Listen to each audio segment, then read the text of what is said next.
दक्षिण पूर्व एशिया के संदर्भ में भारत। ये व्याख्यान ये पार्ट 3 भारत का भूगोल से संबंधित है। भारत दक्षिण एवं दक्षिण पूर्व एशिया के मुख्य परिमंडलों से आबद्ध ग्लोब के बड़े भाग पर स्थित है।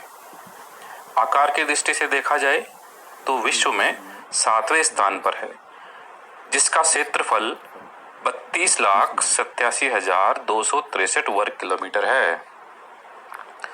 यह संसार के कुल क्षेत्रफल का 2.42% है।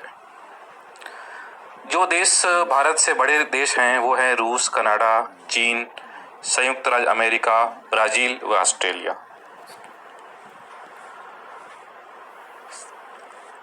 यह पूर्णतया उत्तरी गोलार्ध में स्थित है, जिसकी मुख्य भूमि जो है 8 डिग्री 4 मिनट उत्तरी अक्षांश से 37 डिग्री 6 मिनट उत्तरी अक्षांशों के मध्य है तथा 68 डिग्री 7 मिनट्स पूर्वी देशांतर से 97 डिग्री 25 मिनट पूर्वी देशांतर के मध्य विस्तृत है। हमारे भारत की मुख्य भूमि का दक्षिणतम बिंदु कन्याकुमारी केप कोमोरिन है, जबकि इसका दक्षिणवर्ती भाग इंदिरा पॉइंट है, जो 6 डिग्री 45 मिनट उत्तरी अक्षांश पर अवस्थित है। भारत का उत्तरतम बिंदु इंदिरा फॉल, पश्चिम में बिंदु गौर माता गुजरात में स्थित है तथा पूर्व में कीबिदु जो कि अरुणाचल प्रदेश में स्थित है। भारत का विस्तार उत्तर से दक्षिण 3,214 किलोमीटर है और पूर्व से पश्चिम 2,933 किलोमीटर। इसकी स्थलीय सीमा लगभग 15,200 किलोमीटर है। भारत के मानक समय का निर्धारण जो किया जाता है वह 82 डिग्री 30 मिनट्स पूर्वी देशांतर से किया जाता है, जो कि उत्तर प्रदेश के मिर्जापुर से गुजरती है। देश का मानक समय ग्रीनविच समय से 5 घंटा 30 मिनट आगे है।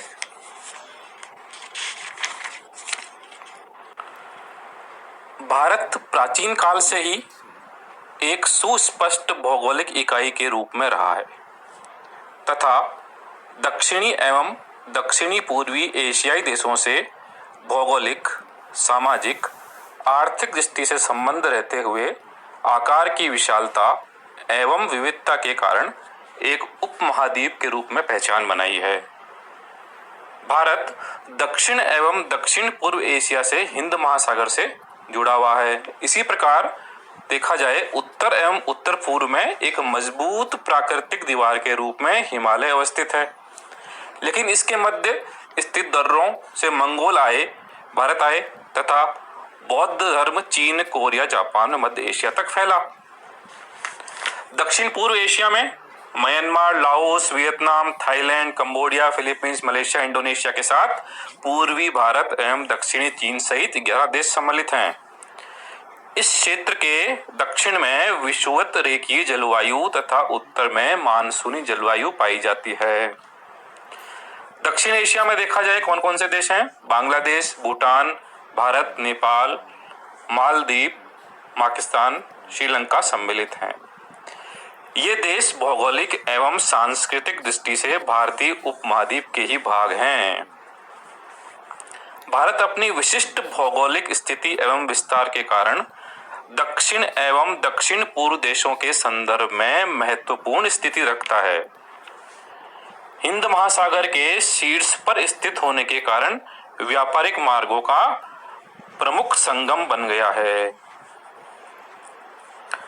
भारत की स्थलीय सीमा की लंबाई 15,200 किलोमीटर है, जिसमें भारत अफगानिस्तान के मध्य डुरंड रेखा जो सन 1893 में बनाई गई, भारत चीन के मध्य मैकमोहन रेखा सन 1914 में, भारत पाकिस्तान के मध्य रेड क्लिफ रेखा 15 अगस्त 1947 में, त्रिपुरा व बांग्लादेश के मध्य की सीमा को शून्य रेखा कहा जाता है, जीरो लाइन।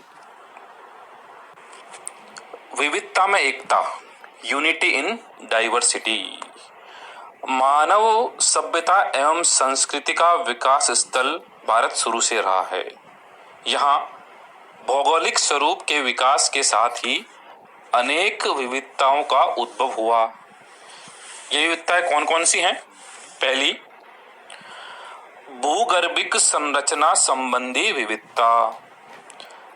भारत में भूवैज्ञानिक दृष्टि से काफी विविधताएं मिलती हैं। दक्षिण का प्रायद्वीपीय पठार विश्व के प्रमुख प्राचीन भू आकारों में से एक है, जो कठोर चट्टानों से बना है तथा खनिज की उपलब्धता में भी विविधता पाई जाती है वहां पर। इसी प्रकार हिमालय पर्वत का भूवैज्ञानिक इतिहास भी नवीन है। इसकी चट्टानों में जीवाश्म पाए जाते हैं, परंतु खनिजों का अभाव मिलता है। उत्तर भारत का विशाल मैदान सबसे नवीन भू आकार है, जिसमें पूर्व में असम से लेकर पश्चिम में पंजाब तक विभिन्न संस्कृति वाले समुदाय रहते हैं तथा आर्थिक क्रियाओं को भी विविधता मिलती है। स्थिति दृष्टि से हिमाचल प्रदेश एवं सिक्किम पूर्ण रूप से हिमालय में अवस्थित राज्य हैं।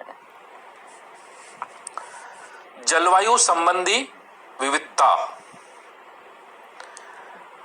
उष्ण एवं शीतोष्ण दोनों कटिबंधों में स्थित हिमालयी क्षेत्रों में शीत कटिबंध सी जलवायु होने के कारण भारत में जलवायु संबंधी विविधता मिलती है।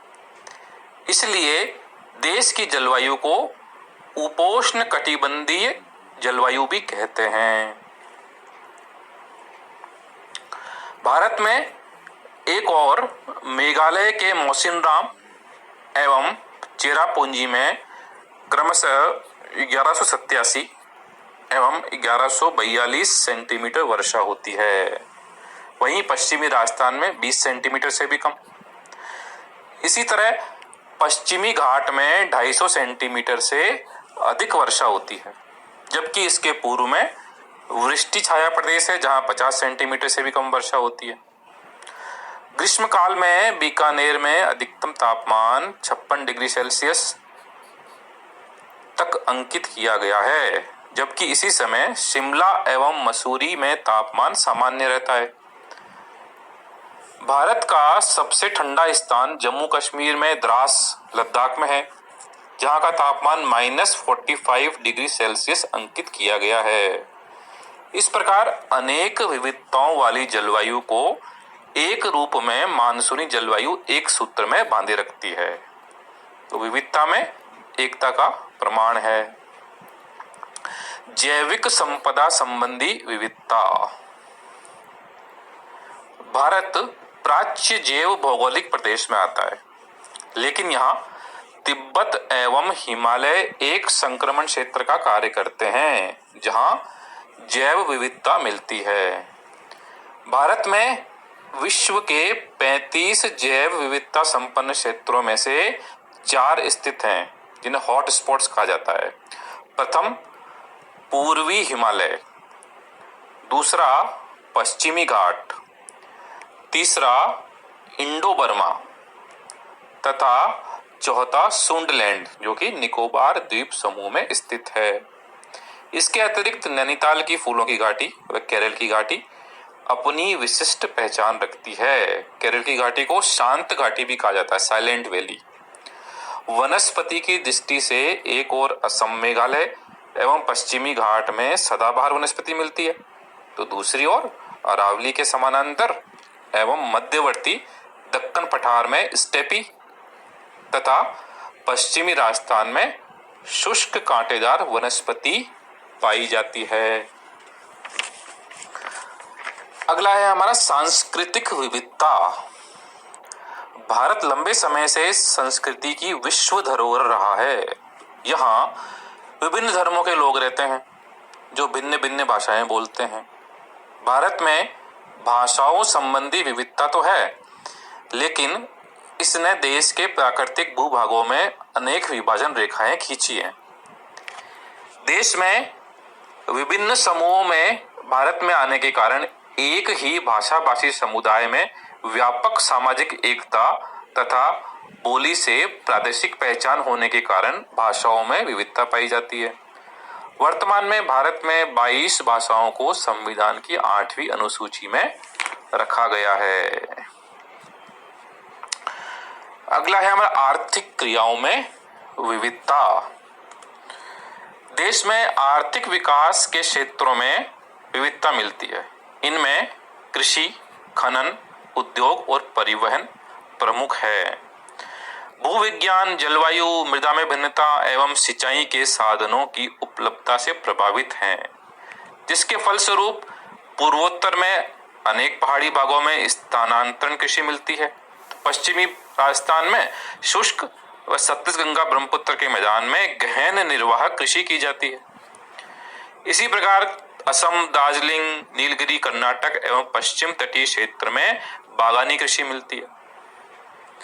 इन सभी विविधताओं के होते हुए भारत में एकता है। समेकित Bharat, integrated India. Bharat Asia महाद्वीप में एक विशिष्ट भौगोलिक इकाई के रूप में स्थित है।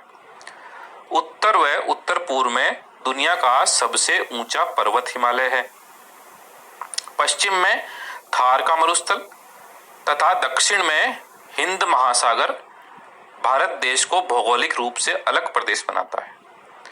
सही मायने में तो इस देश को महाद्वीप कहलाने का उतना ही हक है जितना यूरोप को, जिस कारण इसे उपमहाद्वीप की संज्ञा दी गई है।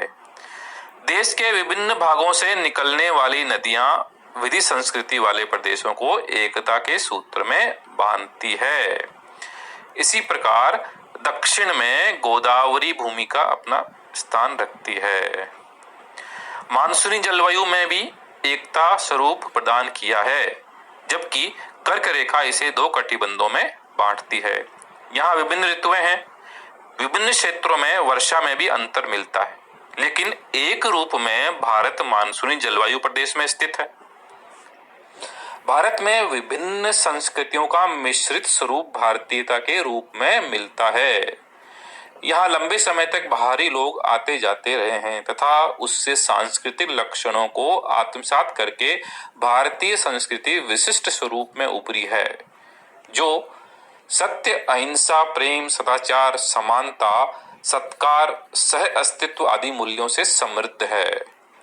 यहाँ विभिन्न धर्म एवं भाषा होते हुए भी लोग भारतीय मानवता पर आधारित एक मंच पर रहते हैं। इस प्रकार कुल मिला के भारत में विविधता होते हुए भी एकता मिलती है। धन्यवाद।